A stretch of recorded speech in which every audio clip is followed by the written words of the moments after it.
और ग्वालियर की अब बात करेंगे, जहां क्राइम ब्रांच का एक बड़ा एक्शन देखने को मिला है। 13 संदिग्ध बांग्लादेशी नागरिक रवाना किए गए बांग्लादेश बॉर्डर।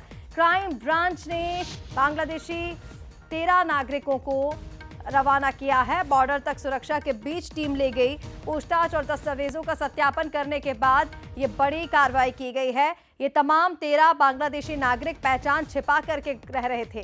ग्वालियर में पहचान छिपा करके रह रहे थे ये बांग्लादेशी नागरिक। जांच पूरी होने पर डिपोटेशन की कार्रवाई। 20 दिन पहले पकड़े गए थे 13 बांग्लादेशी। गृह मंत्रालय के निर्देश पर देश वापसी अभियान लगातार जारी है और ऐसे जो भी लोग हैं, जो भी बांग्लादेशी या फिर अन्य मुल्क के लोग जो भारत में पहचान छिपा करके रह रहे हैं, उन पर एक्शन लगातार जारी है। ग्वालियर में क्राइम ब्रांच ने एक्शन किया है। 20 दिन की पड़ताल में बांग्लादेशी नागरिक पाए गए। 13 नागरिक जो पहचान छिपा करके रह गए थे, इनके पास कोई वैध दस्तावेज नहीं पाए गए और इन सभी बांग्लादेशियों की अब डिपोटेशन की कार्रवाई की गई है। पुलिस टीम की सुरक्षा के बीच बांग्लादेश बॉर्डर तक इन्हें छोड़ा गया है। चलिए, इसी पर और ज्यादा अपडेट्स के लिए हमारे साथ सहयोगी उमेश पारशा लाइव इस वक्त जुड़ गए हैं। सीधा रुख कर लेते हैं उमेश का। उमेश, भारत में लगातार ये अभियान जारी है। जो भी बांग्लादेशी नागरिक पहचान छिपा करके रह रहे हैं, उन पर हम कार्रवाई होती हुई देख रहे हैं और ग्वालियर में एक बड़ी कार्रवाई, 13 नागरिकों के डिपोटेशन की कार्रवाई।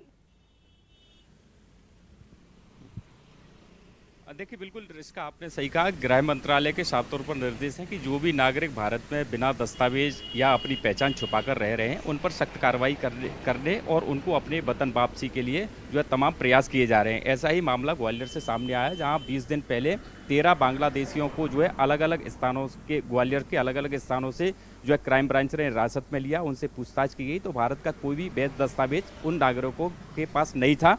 वो सभी बांग्लादेशी थे। यही वजह कि उनको उनके वतन वापस भेजने की जो प्रक्रिया है वो तेज हो गई थी। उनके दस्तावेज की पूरा सत्यापन किया गया और बांग्लादेश सरकार से जो कोऑर्डिनेट करके जो है अब उनको जो है क्राइम ब्रांच के जो सुरक्षा के साये में उनको बॉर्डर पर छोड़ा जा रहा है और विशेष जो है सुरक्षा यहाँ से ग्वालियर से दी गई उनको, और अब जो है सुरक्षा एजेंसियों उनको उनके वतन वापस भेजेगी। लेकिन इससे पहले भी महाराजपुरा इलाके से 9 बांग्लादेशियों को हिरासत में लिया था। उनसे पूछताछ की गई, उनके पास भी कोई दस्तावेज नहीं थे, तो उनको भी जो है उनके वतन भेजा गया। तो कहा जा सकता है कि ग्वालियर में लगातार बांग्लादेशियों के खिलाफ कार्रवाई है वो जारी है और ऐसे में अभी तक 20 से अधिक जो है बांग्लादेशियों को उनके वतन भेजा गया है और ये प्रक्रिया ग्वालियर में लगातार जारी रहेगी। क्राइम ब्रांच इसके लिए अलग से टीम बनाई गई है जो लगातार इस तरह की झुग्गी झोपड़ी और तमाम जो स्थान है ग्वालियर के उनको सर्च कर रही है और जहां भी संदिग्ध लोग दिखाई देते हैं उनकी जो है पूरे दस्तावेजों की पड़ताल की जाती है और उसके बाद उनकी वतन वापसी भी की जाती है। तो कहा जा सकता है गृह मंत्रालय का